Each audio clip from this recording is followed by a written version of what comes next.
Right now, a desperate search underway to find a missing teen with autism who vanished from a park in our borough. We'll hear from his family as they plead for help this morning.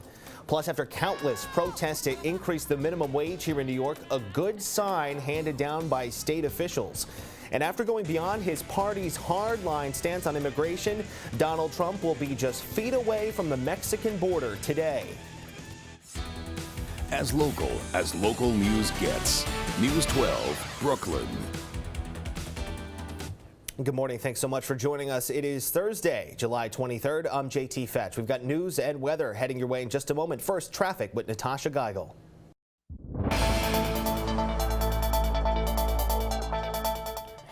Thank you, JT, and good morning, everyone. Off to a great start for this busy Thursday morning commute. Mass transit at least holding up well. We're operating on or close on the subways, Metro North, LIRR, and buses in both the Bronx and in Brooklyn. For more information about your commute, remember, you can always stay updated on our website, news12.com. You just got to click on the traffic link.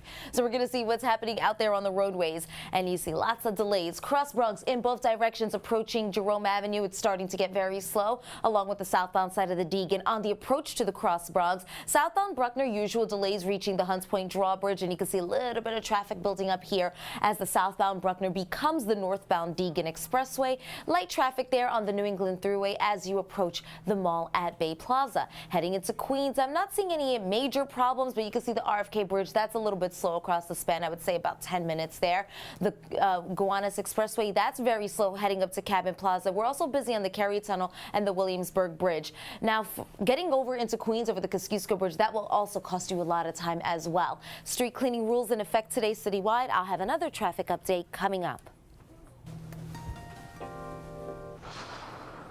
Thank you, Natasha. Very good morning to you. Good morning, everyone. Lovely way to start the day here in Brooklyn. Lots of sun right now.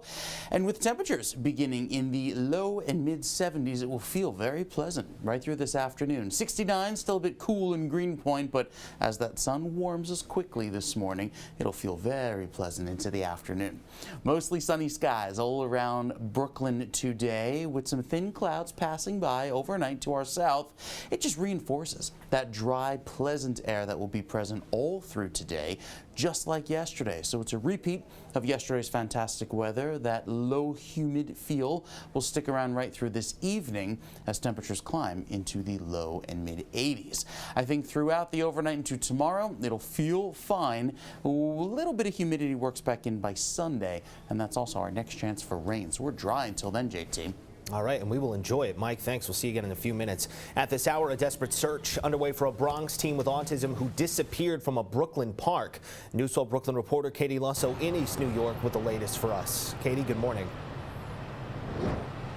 Good morning, JT. And posters like this up all throughout the park. And if you take a look down here, the park down here not too far away, police say that is the last time and last spot that he was seen, this young man, around 8 o'clock yesterday morning here at Linden Park. Now take a look. This is a picture of the 15-year-old. His name is Davion Needham, but he also goes by DJ. Police say he's about 5'4" and weighs around 120 pounds. They say he has a scar on the back of his head. The teenager living in the Bronx, but just moved here from Atlanta. His uncle tells us he brought the teen to Linden Park yesterday morning and told him to take a seat while he walked the family dog. But he says when he turned around, the 15-year-old was running away. Now he tells us he tried to chase after him but couldn't catch up. His family has put up flyers and we're searching areas around the park for him yesterday. They're hoping someone will recognize the teen and help bring him home. With him being out here by himself and him not knowing the streets as well, he can easily make friends with a complete stranger, and it might not be a good thing. And his uncle tells us that he has never done something like this before. They're just hoping that someone will recognize him. So if you have any information about where he might be, give police a call. That is the latest from here in East New York. I'm Katie Lusso. Let's send it back to you in the studio. JT. All right, Katie, thank you very much for that. Also missing this morning, this 11-year-old girl, Naomi Ambroz, was last seen yesterday morning at the Nostrand Avenue and Sterling Street subway station getting on a southbound 2 train. She's around 5'1" and weighs 90 pounds with black eyes and braided black hair. Naomi was last seen wearing green camouflage pants, a yellow long sleeve shirt with a black backpack. If you you've seen either of these missing children, give police a call. The number is 1-800-577-TIPS. After Donald Trump gives his rival candidate's number out, Senator Lindsey Graham is striking back, but it's not at the mogul. He's striking back at his cell phone. He released this video earlier in the week where he takes the time to destroy his phone in a variety of ways. He uses everything from a blender to a meat cleaver and even a samurai sword. He also set it on fire and threw it off a roof. Meanwhile, Trump sat down with CNN's Anderson Cooper again. Trump telling Cooper the man you see now during the campaign will not be the man in the White House, adding he has a more dignified side. He also talked about the most recent ratings poll, which shows him far ahead of his Republican competitors. When people hear what I say about the vets and how strong my commitment is to the vets, they've been treated so badly, and to the border, which is just horrible. I mean, every time people listen to me, all of a sudden it becomes very favorable. Well, today, Trump is headed to Texas for a press conference near the Mexican border. The billionaire also set to meet with members of the union that represents U.S. Customs and Border Patrol agents. This coming after Trump made controversial comments on illegal immigrants early on in his campaign. Well, some good news now for fast food workers. A proposal to raise the minimum wage for workers at McDonald's, Starbucks, and other fast food restaurants has been endorsed by a state labor board. It would raise minimum wage to $15 an hour. The proposed increase would be phased in over several years.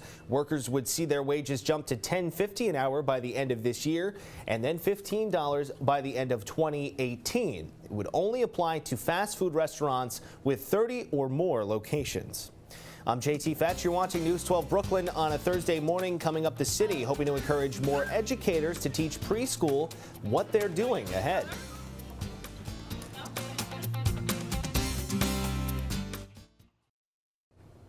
The Obama administration says it's finishing up a plan to close Guantanamo Bay in Cuba. Press Secretary Josh Earnest says the country is wasting money on the prison, which only holds about 116 detainees. He adds terrorists actually use Guantanamo Bay as a recruiting tool. He says the president will veto a defense bill in Congress if it includes provisions to make it harder to close the prison. We should note in the past the president has failed to follow through with similar veto threats. And we're now learning more details about those deadly shootings last week in Tennessee. The FBI says a military service member opened fire on the gunman after he crashed through the gates of the facility there. Officials also say Marines ran from room to room to get others to safety as the shots rang out. 5 service members died in the attack. The city is looking to level the playing field when it comes to teacher salaries. They're dishing out signing and retention bonus checks to certain preschool teachers as they gear up for the second year of universal pre-K. News 12 Brooklyn reporter John Diaz joins us now with the very latest information on the deal. John, good morning. Good morning, JT. That's right. Well, this is going to cost the city $5.8 million. Officials saying that it is well worth it because they want to make pre-kindergarten an exciting career path for our most talented educators. Now, new teachers at pre-kindergarten programs offered by community-based early childhood centers will receive a $2,500 signing bonus, and the city is expected to give out around 800 of them. And for those who already work for them, they'll be getting a $3,500 retention bonus, and the city is expected to also give 800 of those. Now, the city says they're doing this to bridge the income gap between the district teachers and community-based teachers. According to the City Department of Education, the starting salary for district school teachers is just under $50,000 with a bachelor's degree and a little over $56,000 with a master's. But pre-K teachers at early childhood centers earn about $44,000 a year with a bachelor's degree and $50,000 with a master's degree. Now, officials, though, they did not say exactly when these bonus checks will be given out. Reporting for News 12 Brooklyn, John Diaz. We'll send it back to you in the studio. All right, John, thank you very much for that. The New York Lottery taking action. Somebody is holding on to a winning $7 million Cash for Life ticket bought in Canarsie, and they have just 1 day left to claim the prize. The ticket bought at the Milky Way Deli on Ralph Avenue on July 24th of last year. Lottery officials now handing out flyers around the deli. Milky Way's manager even lending a hand here. The flyer asking customers, is this you? The stick figure holding a ticket with the winning numbers. Another flyer featuring the winning ticket with the headline, have you seen me? Well, the winning numbers from July 24th of last year are 5, 20, 35, 43, 48, and the cash ball number 3. See them there on your screen. The winner must claim the prize by tomorrow. there it is. So check the seat cushions. I'm looking around, don't see it here. Hard to believe it's been a year. I remember when that was sold a year ago. Yeah. Gotta find that.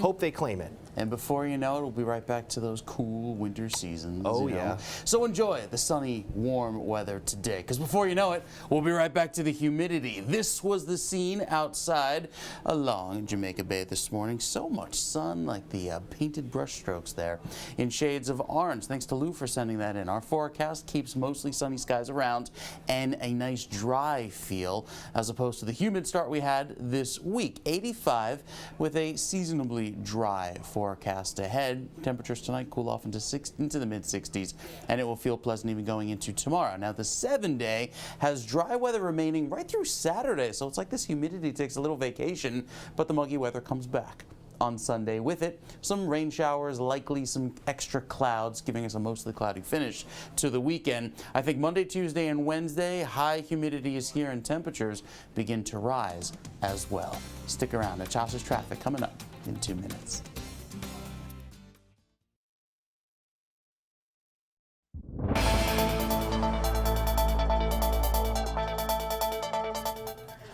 A very good morning. I'm Natasha Geigel with your News 12 traffic update. We're dealing with delays on the E and the F trains right now. The rest of mass transit is still operating on or close. If you wish to stay updated on the E and F line delays, you can always take a look at our website. It's news12.com. Just remember to click on the traffic link. So right now, driving through the Bronx, we're still dealing with all the leftover morning rush hour delays. They'll probably be out there for about another hour or so as people are still trying to make it to work last minute. So right now, the Cross Bronx is busy in both directions, approaching Jerome Avenue, a crawl on the southbound Bruckner passing 138th Street, and then as it becomes the northbound Deegan Expressway, that's a slow ride as you approach Yankee Stadium. Now, right around the New England Thruway northbound by Co-op City, I'm seeing lots of traffic there as well. Heading into Queens, the Upper East River crossing's not doing too bad, but we are dealing with some problems. So right here, the Throgs Bridge has one lane blocked due to a disabled vehicle, and we're also slow across the span of the RFK Bridge. Our drive time feature showing about 5 minutes there. For the Lower East River crossings, we're slow across the span of the Williamsburg Bridge, and it's a tough ride on the northbound Gowanus Expressway from the Verrazano Bridge all the way going up over the Kosciuszko Bridge into Queens. Street cleaning rules in effect today.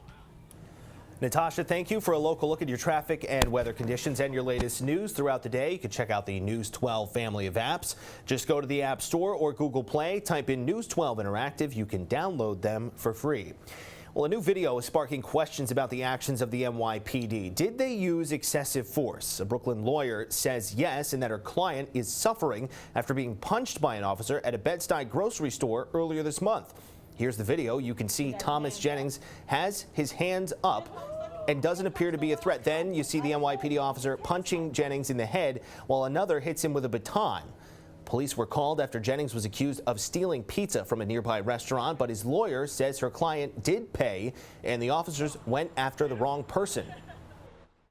That they're alleging that some other guy who was with him inside the store before came back at a later time and with a weapon. Right? There's no indication in the criminal court complaint that Thomas was ever in possession of a weapon.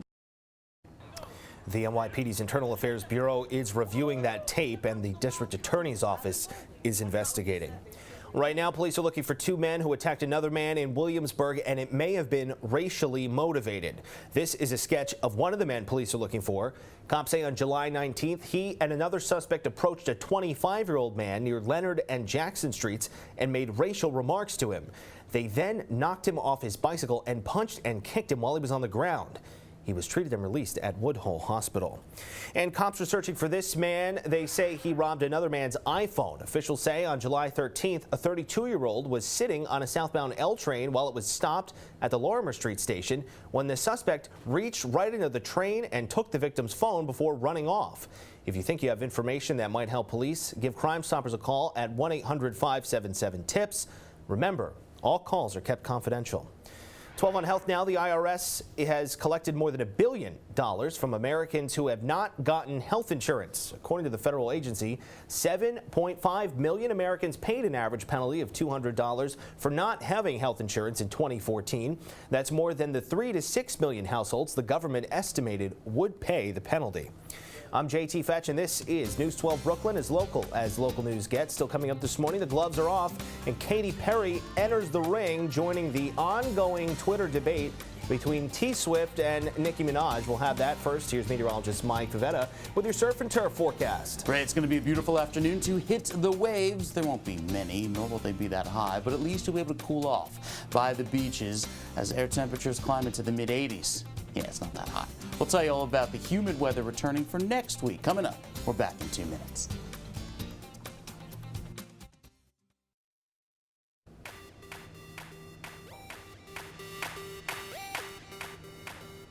All right, here's a look at what's trending online this morning, and the Twitter feud between Nicki Minaj and Taylor Swift now has another player.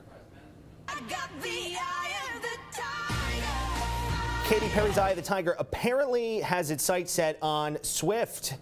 In her own Twitter post, Perry didn't name names, but suggests Swift's comments are ironic. This is what she sent out to her millions of followers. Quote, finding it ironic to parade the pit women against other women argument about as one unmeasurably capitalizes on the takedown of a woman. That's a pretty articulate Twitter post. Of course, the bad blood between Swift and Minaj starting over the MTV Video Music Award nominations. Minaj said if your video celebrates women with slim bodies, you'll grab a nod, to which Swift replied she'd done nothing but support Nicki, and it's unlike her to pit women against each other.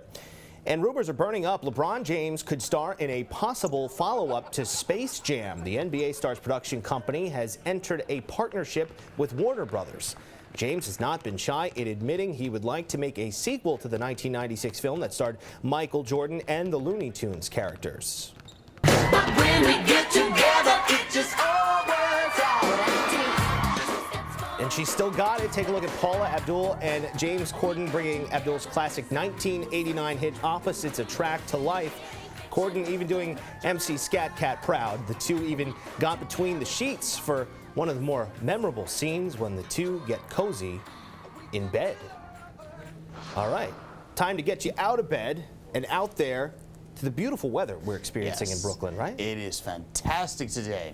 I'm perusing Twitter, and I see that one of these other unofficial weather news outlets on social media declared a severe hooky alert today. Ooh, there you go. It's pretty funny. It's good stuff. Good stuff, because the weather will be fantastic. If you like yesterday's weather, well, you get another afternoon just like it today. 85 down along the beach and boardwalk this afternoon. And for National Hot Dog Day, what better place to be than down by the Coney Island Boardwalk? Refreshing level of humidity today. Dew point, the temperature where the air is saturated at 50, a whole 20 points lower than where it was just 2 days ago.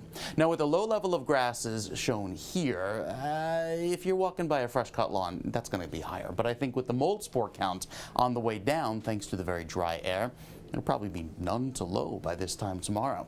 We keep all the clear sky around throughout today, as well as tomorrow. Maybe a few passing clouds by tomorrow afternoon. But I think tomorrow evening, any showers or extra thick clouds should stay off to our east. That means we get another round of decent weather for Saturday. Saturday evening is also dry. Sunday morning, however, brings back some clouds early on and likely some spotty showers. That's where the humidity begins to work back into the picture, and it will also bring back our threats of rain. Likely by Sunday, we see a few showers around early in the morning. Maybe there's enough sunshine to clear out some clouds mid-afternoon, but I think that Saturday easily looking like the better half of the weekend. Monday into Tuesday, humidity is back. It will feel pretty uncomfortable, I think, come Wednesday, Thursday time frame, as humidity is high and temperatures once again up around 90. All right. So for National Hot Dog Day, hoping we usually have the cart right there on the sidewalk. So I'm hoping that today it's right out there. Other than that, not a bad day to take a bit of a walk to get something, right? That's true. Sounds good, Mike. We'll see you again in a few minutes. We have another big decision in city transit. There will be no cap on Uber vehicles while the city studies their effect on traffic. A deal was struck yesterday agreeing the city will conduct a 4-month-long traffic study without any cap on Uber. In return, Uber has agreed to make more of its vehicles handicapped accessible and to give the city data on the locations and durations of its rides. In Crown Heights, Brooklyn State Senator Jesse Hamilton started the neighborhood's first LGBTQ task force. This week, after several hate crimes in the area, at the first meeting yesterday, local leaders, elected officials, and activists discussed possible pride rallies, handing out educational flyers at HIV testing sites, and working with residents to be more tolerant. We have a few people, a small percentage, who are perpetrating these crimes. The majority, the mass majority of the citizens in this community have to stand up and say, no, we'll not tolerate this, and end it right now. Senator Hamilton says he hopes the task force will help enact legislation in the city and the state to end discrimination and give equal rights to all. Pat O'Keefe with a look at sports. The August 1st boxing card at Barclays Center has a very Brooklyn feel to it. Paulie Malignaggi in the main event. Daniel Jacobs is featured, and Heather Hardy makes her 4th appearance at the Brooklyn Arena. The current WBC Super Bantamweight champion, it's not a stretch to call Hardy a gym rat, spending her days either training herself at Gleason's gym or training other up-and-coming fighters. The Dumbo resident is taking her 13-0 record into a rematch with Renata Damsadi on August 1st. Now, they fought at Barclays in April, but a headbutt forced the match to end in a no contest, and that result did not sit well with Hardy. I feel like she quit prematurely, so I'm going into this fight a lot angrier. We had a responsibility to showcase women's boxing for everyone, and I felt like she quit. And that was not just a big letdown for me as a fighter, but for me as an activist for women can do this too. And for News 12 Brooklyn Sports, I'm Pat O'Keefe. Pat, thank you. Breakfast lovers, rejoice. You may be able to get that McGriddle any time of day in the fall, according to the Wall Street Journal. An internal memo at McDonald's told franchisees to be ready to roll out all-day breakfast in October. The company has been testing the service in select locations for months now. A company spokesman says it is the #1 customer request. I'm JT Fetch, and this is News 12 Brooklyn. More hyperlocal news, weather, and sports all coming up. First, we have a quick look at the results so far from our question of the day. You can still answer at news12.com or channel 612, only on Optimum TV.